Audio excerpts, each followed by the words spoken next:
In 1983, Atari lost more than $536 million and dragged an entire American industry down with it.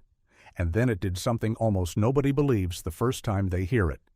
It sent somewhere between 10 and 20 semi-trailer truckloads of its own products into the New Mexico desert, dumped them in a landfill outside Alamogordo, and poured concrete on top. Cartridges, boxes, whole consoles, buried and sealed. For 30 years, people argued about whether that even happened, until in 2014, a documentary crew got a permit, dug the site up, and pulled the cartridges out of the dirt. Here is the number that explains why. In 1982, Americans spent about $3.2 billion a year on home video games. By 1985, that same market was worth roughly $100 million. That is not a downturn. That is an entire industry that collapsed by 97% in about 2 years, and it destroyed almost every company in it. And the cause was not a bad game. It was a missing piece of hardware. You have to understand how completely Atari owned this. The Atari 2600 launched in 1977 and became the machine that put video games in the American living room. By the early 80s, Atari was not a company in the games business. Atari was what people called the thing itself. You did not play video games, you played Atari. Its home version of Space Invaders made the console a must-buy. And in 1982, it moved millions of copies of Pac-Man. Atari was the fastest-growing company in American history at the time, throwing off enormous profits for its parent, Warner Communications. And the console at the center of all of it had one specific design characteristic that nobody thought about while the money was pouring in, because while the money is pouring in, nobody thinks about anything.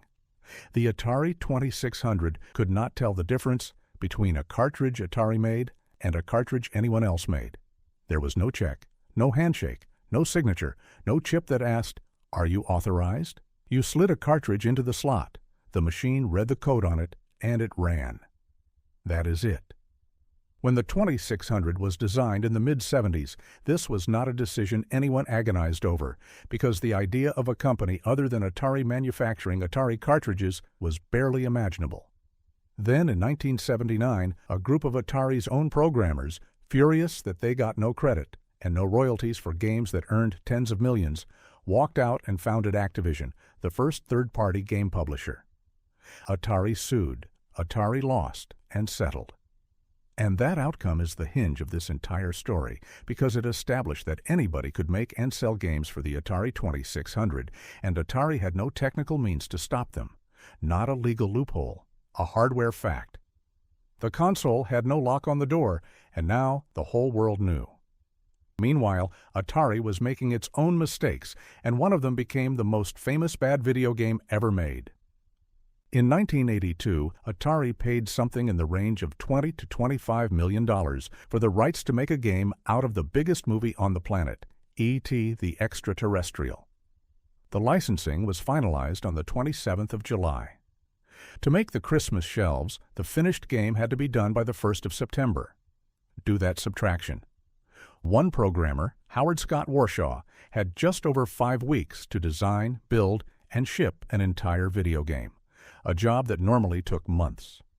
He delivered something playable in the time available, which is genuinely impressive engineering, and it was also confusing and unpopular, and players famously kept falling into pits they could not see the point of.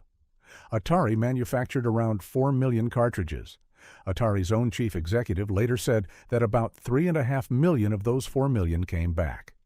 Read that again. The company produced roughly 4 million copies of a game and got back roughly 3.5 million. It had not misjudged a game. It had misjudged reality. Now put those two things together, because separately they are survivable, and together they are fatal. Atari had no way to control who published for its console, and Atari itself had just demonstrated that you could ship anything and it would still get onto shelves. So everybody piled in. Not just Activision, which made genuinely good games, dog food companies, cereal brands, anyone who could hire a programmer and print a cartridge. In 1982 and 1983, the shelves filled with hundreds of titles, and a large share of them were terrible because there was no gate anywhere in the system that could stop a bad one from reaching a customer. And here is the part that actually killed the industry, the part that is about trust rather than taste. When you bought a cartridge in 1983, it cost around $30. There was no way to try it first, no reviews on your phone, no refunds. The box art was the only information you had, and the box art was lying. So people got burned once, twice, 3 times, and then they stopped buying games at all. Not bad games. Games.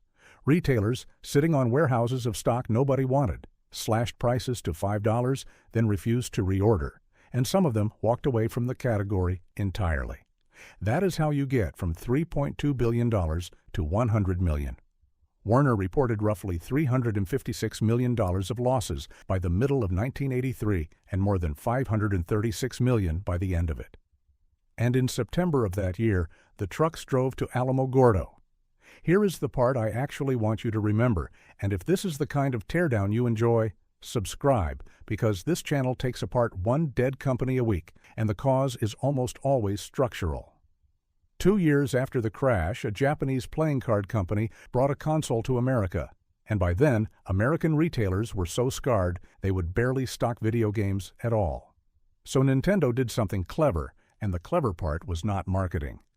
Nintendo put a chip inside the Nintendo Entertainment System called the 10ES. It was a lockout chip, a small piece of silicon that performed a handshake with a matching chip inside every cartridge. If the cartridge did not have the partner chip, the console simply would not run it, and Nintendo controlled who got those chips. That single component turned quality control from a polite request into a law of physics. Nintendo could now decide what existed on its platform, cap how many titles a publisher shipped per year, and put a gold seal of quality on the box that actually meant something, because the alternative was not being on the console at all. Look at what that really is. Nintendo diagnosed a market failure, collapsed consumer trust, and fixed it with a hardware feature. And every single thing you use today that reviews apps before they reach you, every App Store approval process, every signed binary, is a direct descendant of that decision. The gatekeeping that people complain about now exists because everybody watched what happened when there was no gate at all. So what actually killed Atari?